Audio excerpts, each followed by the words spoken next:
എല്ലാവർക്കും നമസ്കാരം. ഇന്ന് നമുക്ക് ഈ കോവയ്ക്ക കൊണ്ട് നല്ലൊരു ചായക്കടി ഉണ്ടാക്കാം. അപ്പോൾ അതിനുവേണ്ടി നമുക്ക് ഈ കോവയ്ക്ക ഒന്ന് കനം കുറച്ച് നീളത്തിൽ അരിഞ്ഞെടുക്കാം.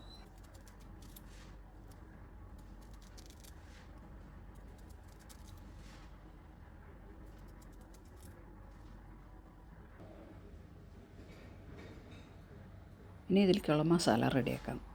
അതിനുവേണ്ടി 3 ടേബിൾ സ്പൂൺ കടലപ്പൊടി എടുത്തിട്ടുണ്ട്. ഇനി അതിലേക്ക് 1/4 സ്പൂൺ മുളക് പൊടി എടുക്കാം. നമ്മുടെ എരിവിനനുസരിച്ചുള്ള മുളക് പൊടി. പിന്നെ 1/4 സ്പൂൺ മഞ്ഞൾപ്പൊടി എടുക്കാം. കുറച്ച് ഗരം മസാലപ്പൊടി ഇടാം.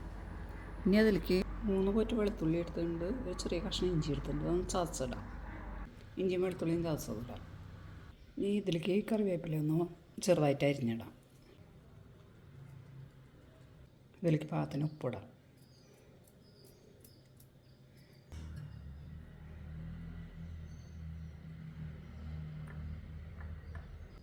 കുറേശ്ശെ വെള്ളമൊഴിച്ച് ഇതൊന്ന് മിക്സ് ചെയ്തെടുക്കാം.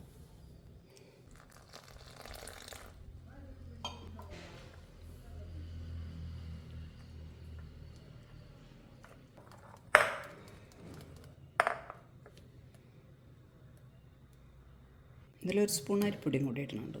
അരിപ്പൊടി ഇടുമ്പോൾ നല്ല ക്രിസ്പിയായിട്ട് കിട്ടുകയും ചെയ്യും. പരസ്പരം ഒട്ടിപ്പിടിക്കാണ്ട് കിട്ടുകയും ചെയ്യും.